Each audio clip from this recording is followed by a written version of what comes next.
How's it going, everybody? It's Clint from the Die Hard MMA podcast. This is UFC Vegas 259, most stacked card of the year. Me and my guest, Matt Holt, break the whole thing down from a betting perspective. Check it out at the link below. Head on over to odds.com. Give us a like while you're at it, and have a good week. Good luck on all your betting action.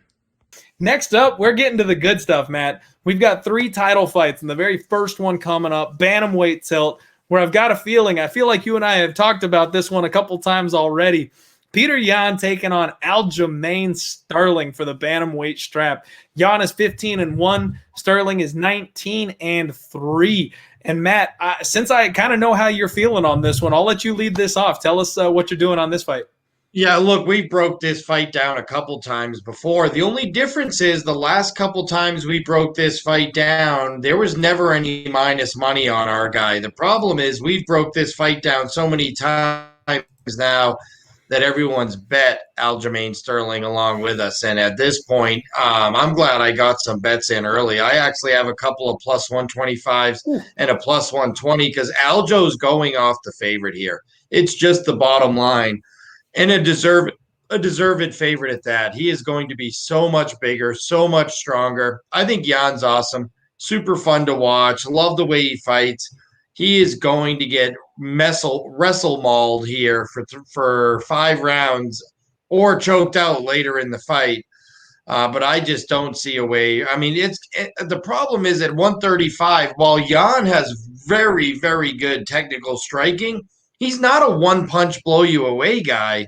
And even if he catches Aljo once or twice, Aljo will eat him, walk through him. Okay, good shot, Jan. Now I get the takedown in 3 minutes of control and 3 minutes of hunting subs. And he is so big and so heavy to try to get off you at 135. Oh, man. I mean, I don't think it's going to be the most exciting title fight because people are used to Petr Yan fights being back and forth affairs. I don't think it's going to be that type of fight. It may not be as exciting as we want. It might be a lot of, just top control by Aljo again. But I think he wins a decision going away, like 49-46 or 50-45. All right. Strong read there from my boy, Matt. This is maybe the hardest fight to break down on the entire card, in my opinion. I mean, I've been a Yan truther since day one. This is a guy that I've ridden to the bank time and time again, and I find it just so difficult to step in front of him at this point. And Sterling, he's done nothing but impress his entire time so far. He got clipped once by an explosive power striker that can only win by first-round knockout, and he was on the wrong side of it that day. He got clipped by Marlon Moraes. There's no shame in that. He came back better. He came back and did exactly what he needs to do. I think the height, the reach, the size, it's just going to be a problem. But I, again, don't want to disrespect Yan. And it's so rare that we see a champion, the guy with the belt around his waist, kick off as the underdog. That almost never happens. This line is all the way down to a pick'em at this point. Looks like it's even money, minus 110s across the board. Every time Petr Yan gets down to minus 105, it gets bought back the other way. So I don't know if it's truly going to flip, but the value on Aljamain Sterling is totally gone. If you could have gotten, the first time it was booked back when he was plus 150 or something like that, that's the place that you would want to be. I love your read on Aljamain Sterling by decision. I think he'll be able to keep it range and control it on the feet, mix in the takedowns, steal the rounds, get the top control. And if I was going to bet Aljo Sterling at this point, I know it's a 5-round fight and that's dangerous, but Yan is made out of iron. This guy's not going anywhere unless he gets submitted because Sterling is incredible on the floor. That decision prop, it's plus 345. You can get Aljamain Sterling by decision at plus 345. And that's not a bad way to look, in my opinion. The other way to go is right now they're hanging a total at 3.5. The over 3.5 is minus 120. The under 3.5 is plus 100. And that over looks very enticing to me. I think this fight is getting into the championship rounds.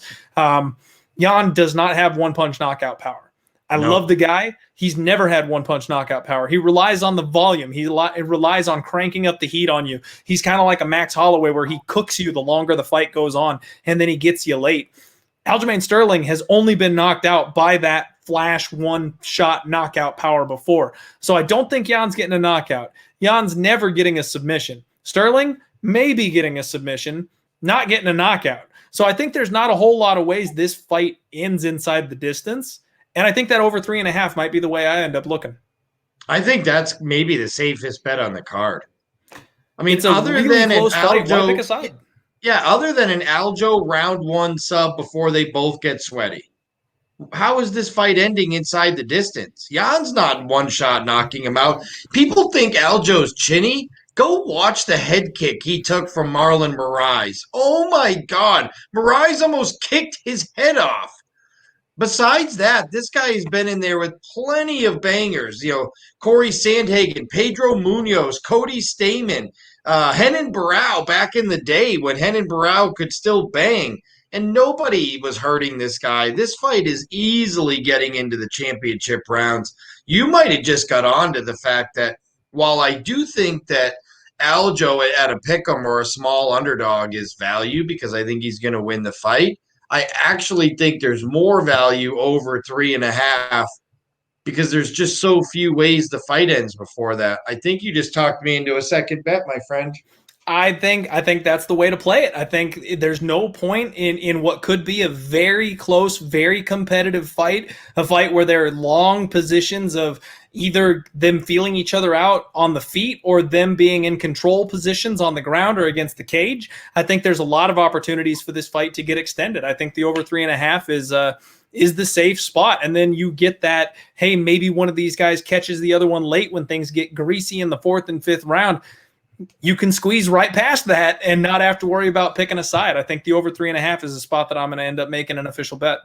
Yeah, I like that. I like that a lot, actually. Yeah. Oh, and there he is. He made it. He came to the show. Canadian Bacon. Get your Venmo in the chat, son. We had a winning night, and everybody is deserving of at least $11.50 so they can go buy a Chipotle burrito because that's what you promised if I had a losing night. And I know you want to take the angle of, but I said it was live. Only the live picks on the show. You didn't. You lying. Get out of here. We had a winning week last week. Get out of here and buy these people. Buy these hungry 625 viewers their Chipotle burrito. And my guy Elijah loves Chipotle. Let's go.